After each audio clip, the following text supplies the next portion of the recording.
Nesse mundo tem um deserto imenso e não tem ninguém lá, só a mulher mais forte, e ela só aparece de quando em quando.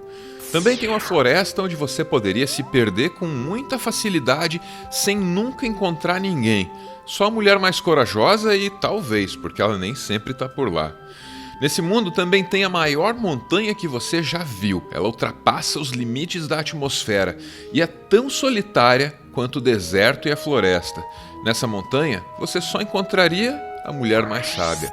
A verdade é que o meu mundo é muito vazio. Ainda bem que tem você, nuvenzinha. Mas eu ia gostar de ver mais gente por aqui. Talvez se eu pudesse criar vida assim, do nada. Aí ia ter bem mais gente ao meu redor. O Steven meio que tem esse poder. Para ele, basta comer uma melancia, cuspir as sementes e pronto. Logo nascem diversas cópias dele. Todas feitas de melancia, claro. Esse é um poder que o Steven herdou da mãe dele. Essas melancias fazem de tudo para proteger o Steven. Só que essa disposição de proteger o criador delas acaba tornando as melancias meio violentas às vezes.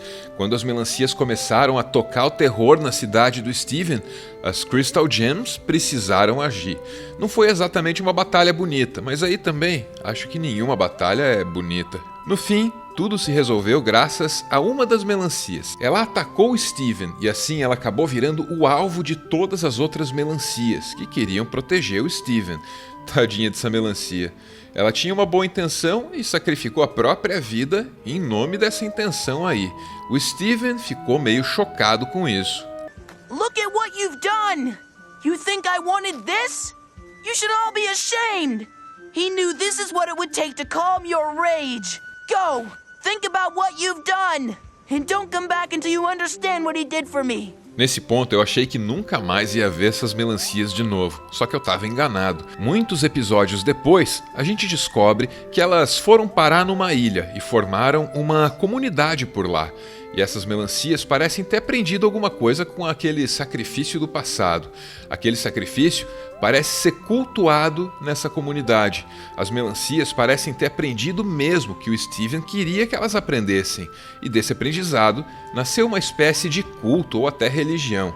Essa comunidade de melancias parece feliz e estável, só que existe uma ameaça contra elas. Essa fusão abominável que, pelo bem do mundo e principalmente da Lápis, tadinha, talvez nunca nem devesse ter existido.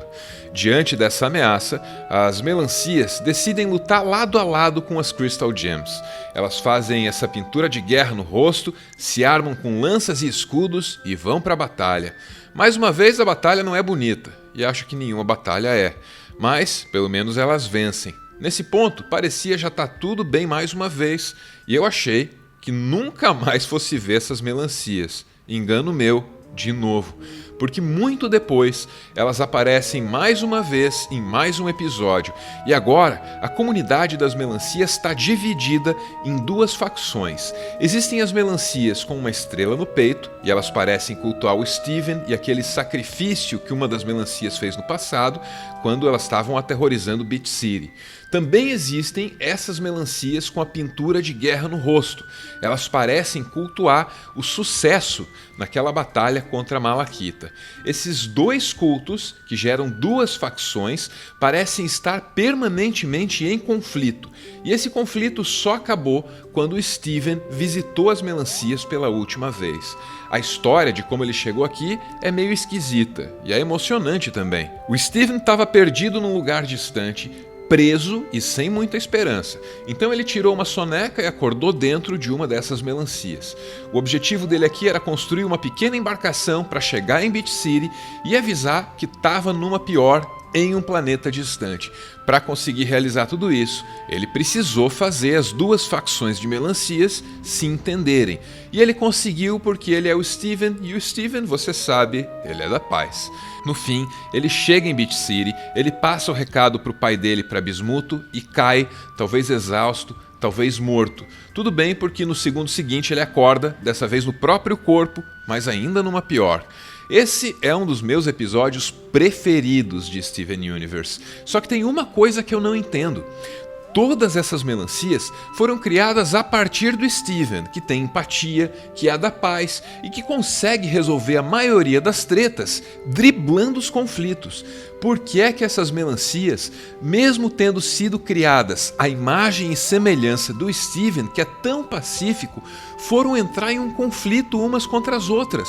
Eu precisava da resposta. Então eu subi a montanha mais alta e fui falar com a mulher mais sábia.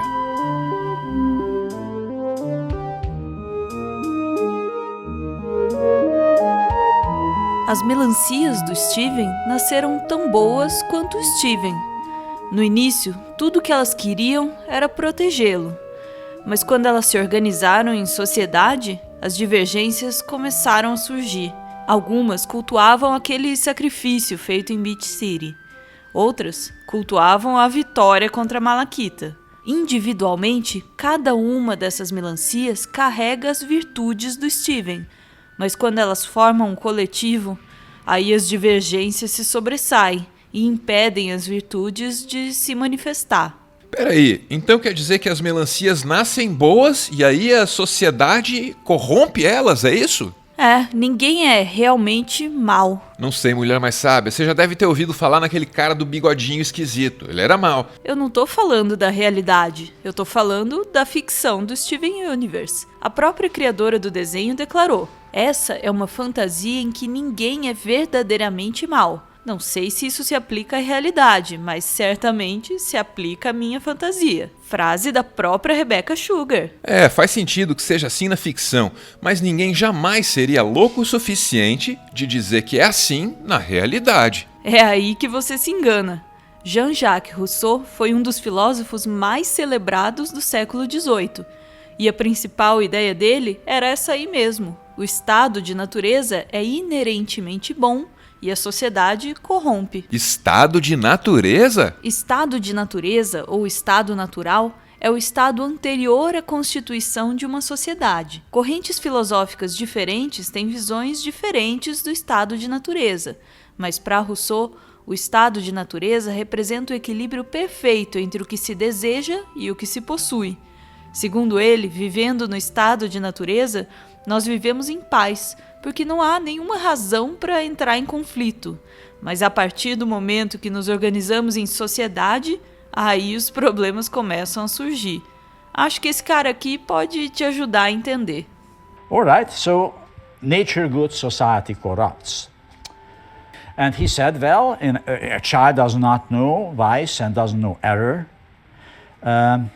It is introduced to the child by society. And then he gives, though he was not much of a believer, he gives a bit of theological argument. Everything is good as it leaves the hands of the author of things, God. And everything degenerates in the hands of man. And man turns everything upside down, right? He wants nothing as nature made of. We are being told to get rid of our natural instincts. Isso até que faz sentido quando eu lembro das melancias do Steven, Mulher Mais Sábia. No mesmo episódio em que a gente descobre que elas construíram uma sociedade, a gente também descobre que elas já estão em conflito umas com as outras. Eu só não entendo como a criação da sociedade gera a criação dos conflitos. A resposta correta é em francês. Amour propre. Amour propre? Para Rousseau, a construção das sociedades acordou no coração das pessoas essa coisa chamada amour propre, um tipo nefasto de amor próprio, que tem a ver com a vaidade, inveja e orgulho. Esse tipo de amor próprio não é apenas amar a si mesmo, é amar aquilo que diferencia você dos outros. Esse tipo de amor próprio surge quando você começa a se comparar com os outros e a notar as diferenças. Comparações assim são estimuladas pela vida em sociedade. Acho que eu entendi, é mais ou menos como as melancias. Antes elas eram todas iguais, só que aí, vivendo em sociedade, elas se diferenciaram. Umas tinham estrelinha no peito, outros tinham a pintura no rosto. Elas se compararam umas com as outras, perceberam a diferença e aí entraram em conflito. Isso é consequência desse tipo de amor esquisito aí que você falou. Mas é uma pena que não exista um antídoto pra ele, né? Na verdade, existe. É o amour de soi. Como é que é? Amour de soi ou amor de si mesmo. Para Rousseau, esse é um sentimento natural que leva cada um de nós a querer cuidar de si e dos outros. Quando é direcionado pela razão, esse sentimento se transforma em piedade e virtude.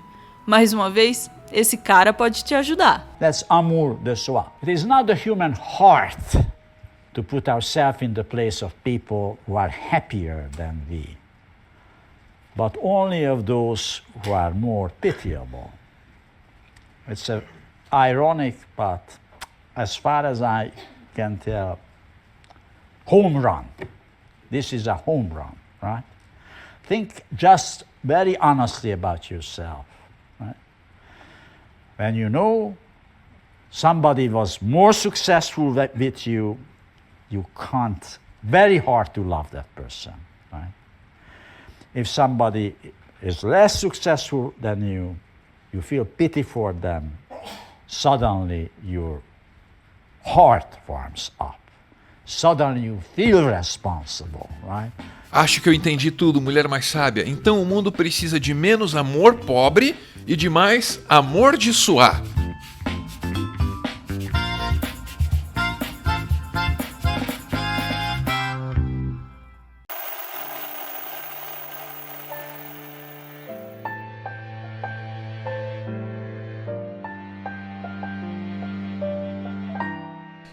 Muito obrigado por ver esse vídeo até o final e também por aceitar essas animações aí do jeitinho que elas são.